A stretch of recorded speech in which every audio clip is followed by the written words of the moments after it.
শ্রম আইনের কঠোর বাস্তবায়ন, এই কথাটা শুনলে আমাদের ভয় লাগে। কারণ শ্রম আইনের এমন এমন ধারা আছে, সেই ধারাগুলো যদি কঠোর বাস্তবায়ন হয়, শ্রমিকদের জীবনে আর গণতান্ত্রিক অধিকার বলতে কিছু থাকবে না। 1971 সালের মুক্তিযুদ্ধের ছবি দেখলে আমরা দেখি রিকশার উপরে একটা লাশ। 1990 সালের আমরা স্বৈরাচার বিরোধী আন্দোলনে দেখি নূর হোসেন, সেও তো একজন শ্রমিক। এবং 2024 সালেও আমরা যখন ছবি দেখি রিকশার মধ্যে আমাদের রিকশা শ্রমিকের লাশ। এর পাশাপাশি যদি 52 ভাষা আন্দোলন দেখি, সালাম ছিলেন একজন শ্রমিক। 62 শিক্ষা আন্দোলন যদি দেখি, ওয়াজিউল্লাহ ছিলেন একজন শ্রমিক। ফলে ছাত্রী আন্দোলনের সঙ্গে শ্রমিকের রক্ত কিভাবে মিশেছিল বারবার। আর মুক্তিযুদ্ধে তো আমাদের শ্রমিকদের আত্মত্যাগের সীমা পরিসীমা ছিল না। 24-এর গণ অভ্যুত্থানেও শ্রমিকদের আত্মত্যাগের সবচেয়ে বেশি আমরা নজির দেখেছি। কিন্তু সেই আত্মত্যাগের পরে শ্রমিকদের কতটুকু আত্মমর্যাদা প্রতিষ্ঠিত হলো, এই প্রশ্নটা আমাদের সামনে আসে। আমরা একদিকে যেমন অন্ন বস্ত্রের কথা বলি, মানবাধিকার আর একটা দিক এখন নিয়ে আসতে হবে। একটা শ্রমিকের ঘুমানোর অধিকার কি তার মানব অধিকারের মধ্যে পড়বে কিনা? সে ভালো পরিবেশে কাজ করতে পারবে, সেটা তার অধিকারের মধ্যে পড়বে কিনা? বাতাসটা তার ভালো থাকবে কিনা? তাপমাত্রা এবং আর্দ্রতা তার ঠিক থাকবে কিনা? এগুলোকে এখন আমাদের আলোচনায় নিয়ে আসতে হবে। আমাদের পাশাপাশি দুইটা কথা বলে আমি একটু শেষ করি। আপনারা যে সরকারের কাছে সুপারিশের যে প্রশ্নটা নিয়ে এসেছেন, আমরা মনে করি সেই সুপারিশের কথা দু একটা জিনিস একটু যুক্ত করলে ভালো হয়। শ্রম আইনের কঠোর বাস্তবায়ন, এই কথাটা শুনলে আমাদের ভয় লাগে। কারণ শ্রম আইনের এমন এমন ধারা আছে, সেই ধারাগুলো যদি কঠোর বাস্তবায়ন হয়, শ্রমিকদের জীবনে আর গণতান্ত্রিক অধিকার বলতে কিছু থাকবে না। যদি তার 13 ধারাটা, যদি 23 নম্বর ধারা, যদি 26 নম্বর ধারা, যদি 180 নম্বর ধারা, শ্রম আইনের এই কয়টা ধারা যদি কঠোর বাস্তবায়ন করতে যায়, বাংলাদেশের ট্রেড ইউনিয়ন হবে না, বাংলাদেশের শ্রমিকদের চাকরির কোনো নিশ্চয়তা থাকবে না। আবার অন্যদিক থেকে শ্রম আইনের যদি 309 নম্বর ধারা আছে যে দুর্ঘটনা, মালিকের অবহেলায় দুর্ঘটনায় শ্রমিকের মৃত্যু হলে ক্ষতিপূরণ কত? 1 লক্ষ টাকা। শাস্তিগত 4 বছরের কারাদণ্ড। রানা প্লাজায় একটা ভবন ধসে 1136 জনের মৃত্যু হলো, যদি আইন অনুযায়ী শাস্তি হয়, তাহলে তো তার শাস্তি অনেক আগে শেষ হয়ে গেছে, 4 বছর পার হয়ে গেছে।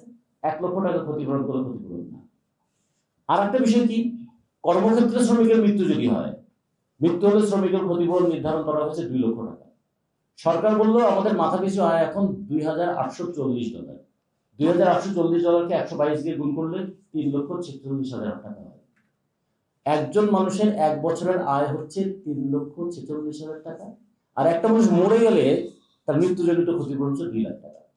এটা মানবাধিকার, তার প্রতি উপহাস, না মানবিক অধিকারের বঞ্চনা? আবার যদি বলি কর্মক্ষেত্রে আহত শ্রমিকদের পুনর্বাসনের কথাটা এখন আমরা শ্রম আইনে আনতেই পারিনি। কারণ আহত এবং পঙ্গু শ্রমিক কোথায় যাবে? কর্মীর হাত কি ভিক্ষুকের হাতে পরিণত হবে?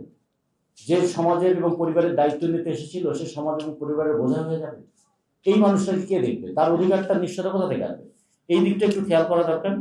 আমরা ন্যায্য মজুরি নির্ধারণের কথাটা আপনারা বলেছেন, যে ঠিক, কিন্তু ন্যায্য মজুরির জায়গা করতে হবে জীবন বিকাশের উপযোগী ন্যায্য মজুরি নির্ধারণ করতে হবে। আর শ্রমিকদের জন্য রেশন, আবাসন, পেনশন এবং পুনর্বাসন, এই দাবিটাকেও আমাদের তুলে ধরা দরকার। শ্রম আদালতের সংস্কারের কথা আপনারা বলেছেন, এখানে একটা জিনিস খেয়াল করে রেখেছেন, 10টা শ্রম আদালত আছে। এমন এমন জায়গায় শ্রম আদালত আছে কিছু, যেমন গাজীপুরে মামলা হচ্ছে 6,000। আবার এইটাই যদি ময়মনসিংহ শ্রম আদালত হয়, সেখানে মামলা হবে 37টা। ফলে আমরা বলেছিলাম শ্রম ঘন এলাকায়, যেখানে শ্রমিকদের ডিসপিউট বেশি, সেইখানে শ্রম আদালতটা তৈরি করা দরকার। এটা একটু আমাদের ইয়ে করা দরকার। আমরা গৃহকর্মী, অনানুষ্ঠানিক শ্রমিকদের সুরক্ষার কথাটা আপনারা বলেছেন, খুব দারুণ একটা বিষয় নিয়ে এসেছেন। এইখানে এখন বাংলাদেশের অর্থনীতিতে সবচেয়ে গুরুত্বপূর্ণ বিষয় হিসেবে দাঁড়িয়েছে প্ল্যাটফর্ম ইকোনমি, বা যেটা গিগ ইকোনমি বলি, সেইটাকেও আপনারা একটু এখানে যুক্ত করার কথা বলবেন। আর একটা বিষয় হচ্ছে নারী বান্ধব শ্রমিক নীতির মধ্যে একটা জিনিস আছে, আমরা নারীদের, বিপুল সংখ্যক নারীরা যে কর্মক্ষেত্রে আসছে, তারা কর্মক্ষেত্র থেকে ফিরে যায় কয়েকটা কারণে, রাবেয়া এটা উল্লেখ করেছে। আর একটা বিষয় থাকবে কোথায়?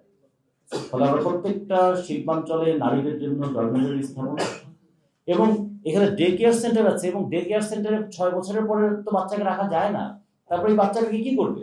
ফলে শিল্পাঞ্চলে পূর্ণ দিবস স্কুলের ব্যবস্থাটা করা, যাতে মায়েরা তার সন্তানকে স্কুলে দিতে পারে, নিজেরা কর্মক্ষেত্রে থাকতে পারে।